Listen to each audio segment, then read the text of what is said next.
fighting back.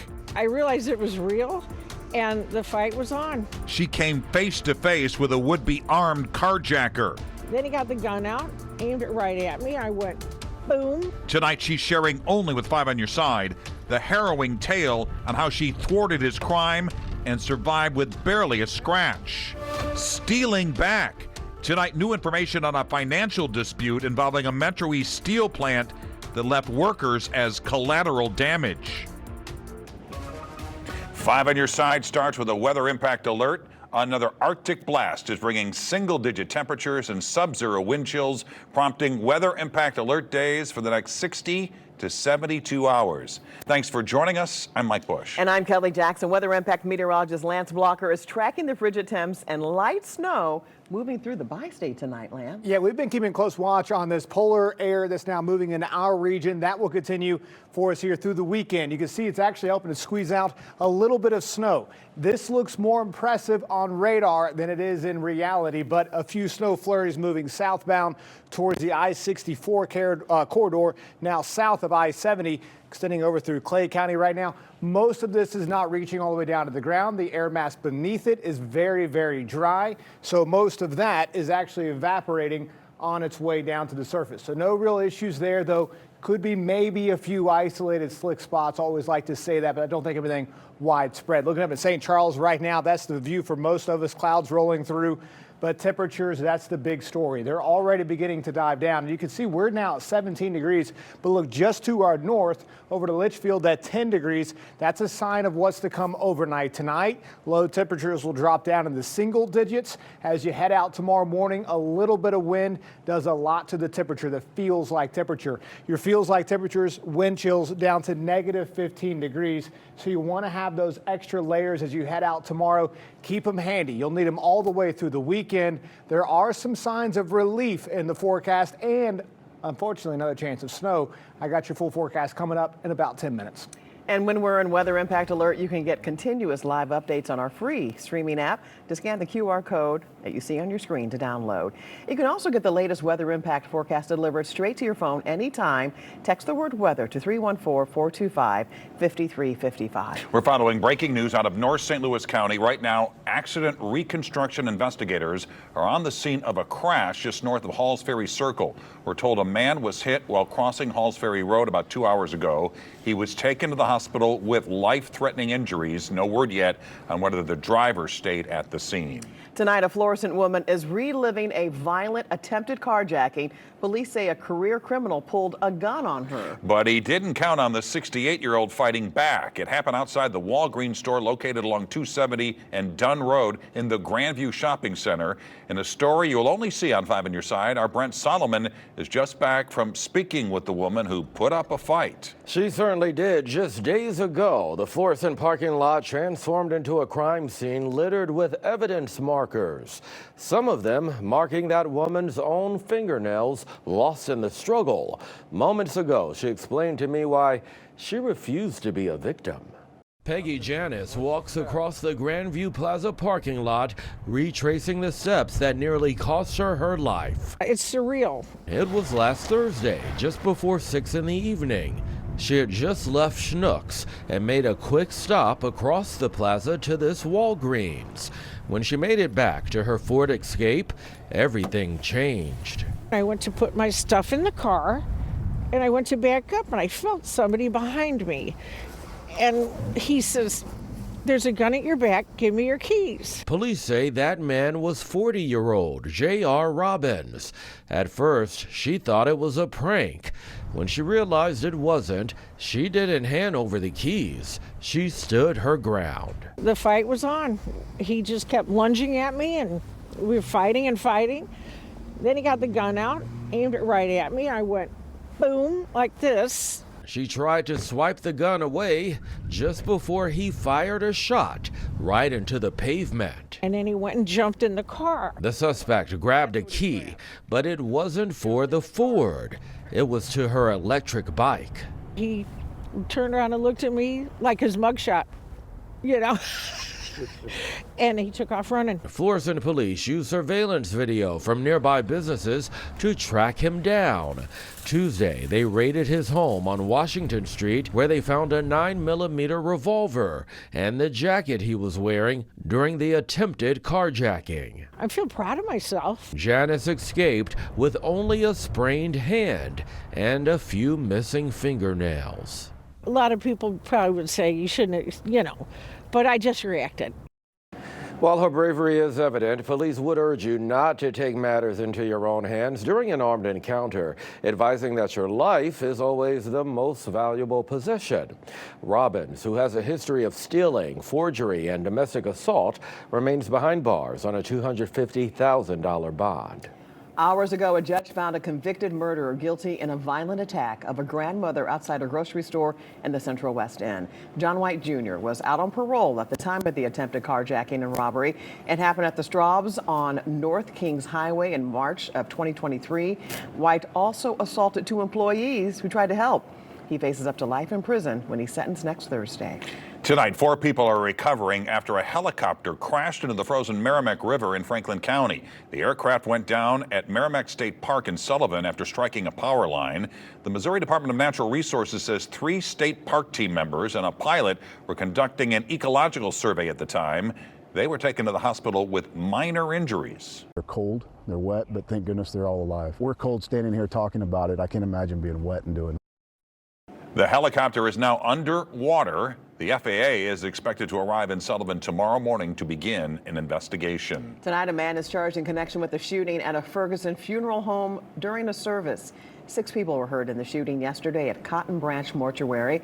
Now, D'Angelo Taylor faces armed criminal action and weapons charges. Police arrested Taylor after he ran into a nearby restaurant. He is the only one charged in the shooting so far. Today, a judge handed down the maximum sentence to the former Illinois sheriff's deputy who killed Sonia Massey. He sentenced Sean Grayson to 20 years in prison. Massey was convicted of second-degree murder for shooting and killing Massey inside her Springfield home nearly 2 years ago. She called police to report a possible prowler. Grayson claimed he thought she was going to throw a pot of boiling water at him. In court today, Grayson apologized, adding he made a terrible decision that night. Under state law, he could serve only half his sentence for good behavior. In just the last few hours, 5 on Your Side has learned new information regarding the closure at the Alton Steel plant. A contractor reportedly came in and took all of their material, which led to these massive layoffs. 5 on Your Side's Laura Barczewski talked with their union president, who says they will be keeping some workers on to shut down the company. Laura. Mike and Kelly, the United Steelworkers Local 3643 president, tells me there will be a 5-week period to shut down Alton Steel, giving nearly half of their more than 200 union members a little more time to find a job. Earlier this week, 253 employees at Alton Steel learned they were suddenly out of a job. I've been down there for like 15 years now, and just I don't know where to go. It's rough. How am I going to feed my kids? Health insurance? Alton Steel sent out a statement on Monday saying they couldn't overcome several challenges, including aging infrastructure, intense market competition, and industry consolidation. Around 220 of those employees are members of United Steelworkers Local 3643. Union President Scott Hall says on Saturday a scrap provider came in during the snowstorm and started loading up all of their materials. The second day that they started taking those blooms, it put Alton Steel in default to the bank. Hall says he believes they were already making moves to shut down before anyone ever knew about it, but once their materials were gone, it escalated things. They believe the sudden shutdown could be in violation of the WARN Act, which requires employers with 100 or more employees to provide 60 days notice of closings or layoffs. I think they are. They try to come up with there's some special circumstances.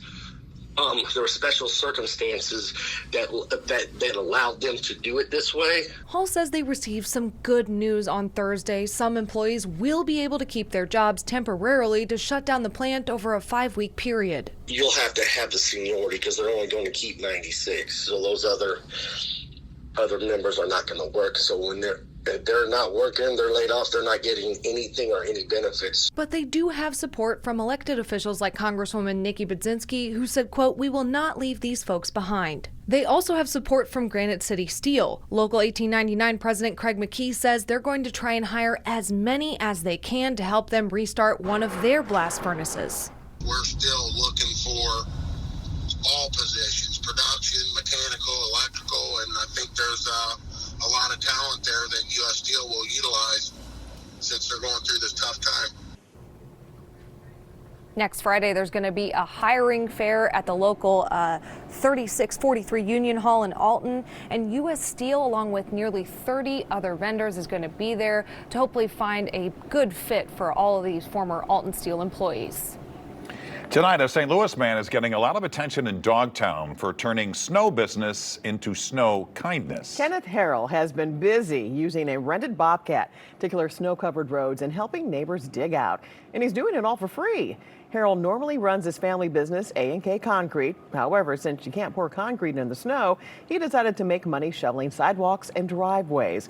Then he realized his customers couldn't drive down their own streets. So we took the money that we made from the hand shoveling crew and we rented a machine, and I just went clearing streets. And you know, as people were asking what we were charging, I didn't really know what to say, so I just kind of a donation or deal, I guess, just whatever you could afford.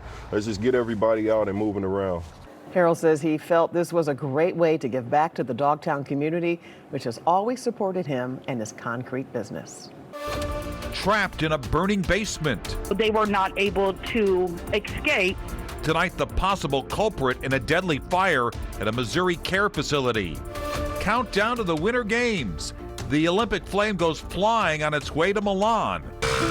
Tonight, we take a tour of the host country on the ground and an icon of Italy. A weather impact alert goes into effect for us this weekend due to Arctic cold air, but a warm-up is in the forecast. I've got the latest details coming up. Tonight, loved ones are demanding answers after a fire at a residential care facility in central Missouri left 3 people dead. I think I'm feeling all of the emotions, the hurt, the pain, the sad, the why God? You know, why did this have to happen? Other people were able to escape the fire, which broke out early Tuesday morning at the Perkins Residential Care in the town of Fayette. That's located about 30 minutes northwest of Columbia. Investigators are still looking into the cause, but say the fire started in the basement where several space heaters were found. Interstate 55 is back open tonight in northwest Mississippi. The stretch of highway south of Memphis was closed for several days due to snow and ice, and it stranded drivers. Another highway, Interstate 22, remains closed. Tonight, Mississippi's governor confirms the storm has killed 14 people in his state. The Winter Olympics in Milan Cortina officially get underway 1 week from tomorrow with the opening ceremony. The Olympic flame is winding its way through Italy. And today, a torchbearer took it down the ski jump venue. The flame will light 2 cauldrons, one in Milan and one in Cortina. I knew I was going to get it wrong. The Impezzo. The Impezzo. Thank you. 5 on Your Side is your home for the Winter Olympics. Tomorrow, our own Corey Miller will catch a flight to Milan to cover the games. Just look for his reports starting next week. And if you visit Italy, there are a variety of ways to get around. This includes high-speed trains and even those gondolas in Venice. During Scott Swan and photojournalist Steve Rhodes' unforgettable journey to Italy, they chose one of the country's most iconic cars. You can still find the vintage Fiat all over Italy. Not in museums. Welcome to our garage. But in the hands of Fiat fanatics. Yes, nice to meet you. Hi, my name's Alex. Hey, Alex. My name is Mauro Bramante. Alvise Di Giulio. I'm Christian Bravi. Keepers of this Italian classic. Now, Scott, there is no right-hand mirror. Inviting everyone to experience history in motion. This is where the magic happens. Oh, yes. Drawing a Fiat 500 is very easy. Let's rumble. We use these cars to move around the city. Very well. Little walkie-talkies. Let's go now. To communicate between the different cars. We're in the direction of the pyramid. We do love to wow our customers. Rome has it all. Small streets, panoramic views, continuous history. Colosseum. At the end of the tour, people drive like Romans, you know? As long as they don't take the bad habits back home with them, it's all fine. Country driving more your speed? You can do that too. We offer a self-drive Fiat 500 tour. Guys, look at this. A Fiat tour of Tuscany. Come and see this beauty. Is unforgettable. So cool. They will see vineyards and also a beautiful view over Florence, and then they are off on the road. Breathe it. For motorheads, that's air, oxygen. It's an honor being able to drive these vintage babies. Part of their Italian experience. It is the only smiling car we have in the world. Take a look to the other cars. They are always arrogant, aggressive. Not this car. They are so friendly. Everybody started waving. Ciao bello, ciao bella. They all wave, don't they? It lets you feel important, like you're in the past. Bravissimo Scott, you are my hero. You are my hero.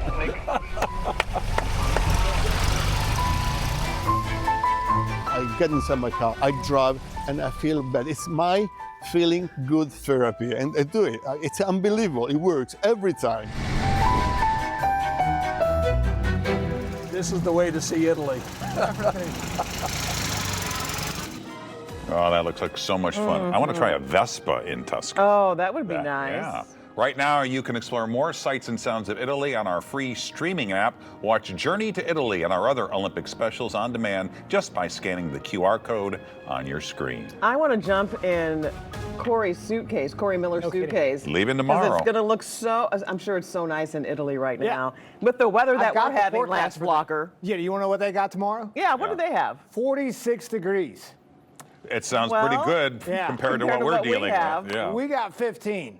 Yeah. Yeah. No, I might be flying out there with Corey too. All right, so right now what we're doing is we're tracking a little bit of light snow. If you round these up, these are flurries. They're not heavy, of course. There's maybe a dusting.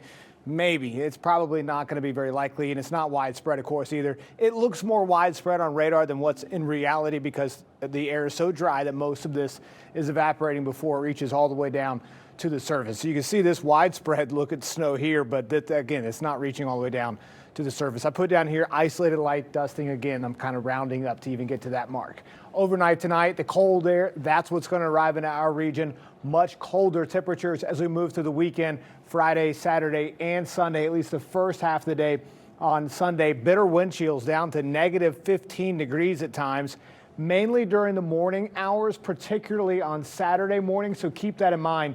You want to have extra layers and, of course, cover any exposed skin as well. So again, tomorrow morning, temperatures will be in the single digits across the area. Tomorrow afternoon's highs will reach right around 15 degrees with clouds moving in. Perhaps a few light flurries. Once again, just like tonight, nothing too widespread. Check out your temperatures over the next 5 days. Again, this weekend, very cold on Friday and Saturday. We start out the day on Sunday very cold as well. I'll show you the lows here in a moment. But we do warm up into the upper 20s by Sunday afternoon. Upper 30s for us on Monday and Tuesday. And we'll stay around that mark for the rest of the week there too. This is the bigger concern, the overnight lows, which is where you start out the day. 4 degrees for us here tomorrow, 2 degrees on Saturday, near zero for Sunday. So again, wind chill values closer to negative 10 to 15 degrees across the area. We do have a few small disturbances that are set to move through, not this weekend, but to start out the end of the weekend Sunday, but really on into next week. Only a 20 or 30% chance of precipitation with it, so nothing widespread, certainly nothing like what we just experienced this past weekend. But still, nevertheless, the chance for an isolated snow shower or two Tuesday. I think right now the data indicates Tuesday night might be the better chance out of all of that. But we're looking ahead to next Thursday. Temperatures climb to near 40 degrees. So we'll look forward to that. But once again, for us here this weekend, weather impact alert Friday, Saturday, and Sunday. Make sure you're well prepared for that. I always like to say it. I feel like a broken record with it, but it doesn't hurt to repeat it. Make sure your pets are well taken care of and your kids are well taken care of. Yeah, bears repeating. And at the end of that 7 day, it says 39. Yes. Now, if the next day could be 49, well, we'll be getting right where we need to be. Oh, we're going in the right direction. All right. Thanks, Lance. Frank is next with sports. In addition to the Blues in Illinois, I talked to Keith Tkachuk and Keith Hernandez today. I tried to talk with Keith Richards too, but he declined. So we'll be right back.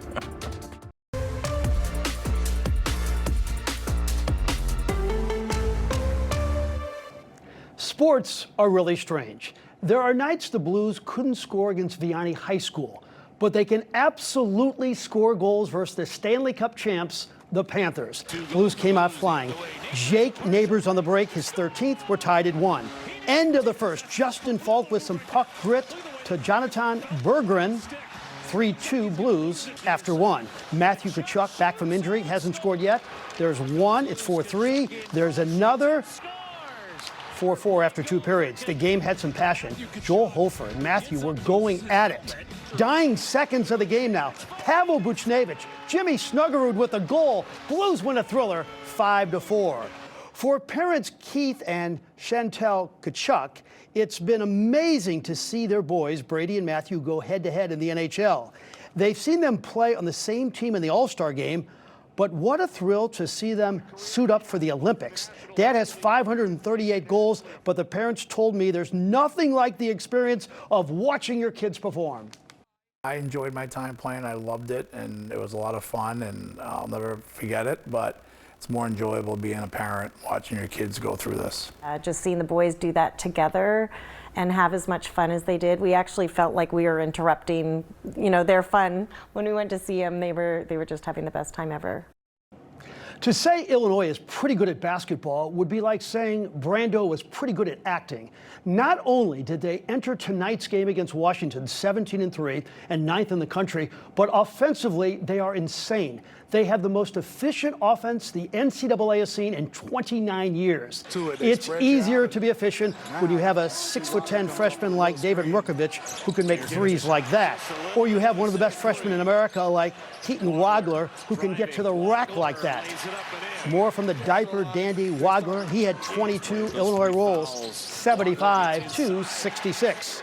A couple of great former players, now coaches, Jimmy McKinney, Bashan at the Smet tonight against the great Kent Williams. They scored 3,000 combined points in college. Spartans are pretty good at home. Usually, Braden Butler drains a 3. Too much for Sean, though. Jimmy McKinney, the third, for 2 of his 31 points right there. And shot of the night, Christian Potts, midcourt to end the third. Bashan wins it, 74-57. I would rather be at Shavitz tomorrow night than any place in the world. That's because the 20-1 Billikens will hopefully inflict some pain on those Dayton Flyers. Lord knows they've done it to SLU enough over the years. SLU will be ready. We're getting our opponent's best punch every game. We're nationally ranked now. That doesn't go unnoticed by us or them. Every team wants to beat that AP nationally team rank. And I think that going forward, it's going to continue to be that way. Tonight, with Darren Hendrickson hosting and Dan McLaughlin emceeing, Keith Hernandez came to town for a cool speaking engagement at Olive and Oak Restaurant, about 100 on hand. What a career for Keith, MVP, batting title, 11 Gold Gloves, 5 All-Star games, and 2 World Series titles. And I asked him how he would like to be remembered by baseball fans. Oh, I think that I played hard every day, and I played every day. That's important. I mean, if you look at my record, I posted up every day, and that's important. Red told me one time after I was traded, he told me, when I was managing you, I came to the ballpark, I never had to worry whether I can put you in the lineup or not. I knew you'd be ready to play. That's important to me. Make sure you are with us for a special edition of Sports Plus on Sunday, an evening with the head coaches, Josh Schertz, whose Billikens could be 21-1, and Eli Drinkwitz, coming off another very active portal season. And speaking of the portal, well, I entered it this week. My name is in the portal. Why not? Everybody else is in the portal. And I got an extra year of eligibility from the NCAA. So after some heavy training and dieting, I got one last crack to play a 5th year at UMSL. We will have that story Sunday night on Sports Plus and find out if Coach Sundvold gives me the chance to play one more year. I think I know the answer to that question, but I guess we'll find out. Yeah, you have good form there. I don't even have time to talk to you. I'm going to Oh, go practice and work out. You guys have a good We'll be right Get back. out of here. Take a look at this. All this snow caused an avalanche in Edwardsville. Jim Rogers shared this video with us. The snow coming barreling down off his roof onto his driveway just minutes after some neighbor kids finished shoveling it clear. Well, you got to be careful about those, also the semis with the ice and snow on there. Right. Valid point, valid point. And none of that's melting anytime soon either, especially this weekend. Anything that's wet will be ice. You can see through the weekend, Friday, Saturday, and Sunday, the first half of Sunday, that is, weather impact alert due to the Arctic cold air. Make sure that the kids and pets are all well taken care of. Next week, though, well, we've got a little bit of precipitation Tuesday and Wednesday, but otherwise it's better because it's not freezing outside. Temperatures at least above the 32-degree mark. Highs in the mid to upper 30s. All right, Lance, thanks. There you have it. 5 on your side at 10. A reminder that we're always streaming on your phone and smart TV. Be sure to start your day with Today in St. Louis. That starts at 5 a.m. Have a great tomorrow.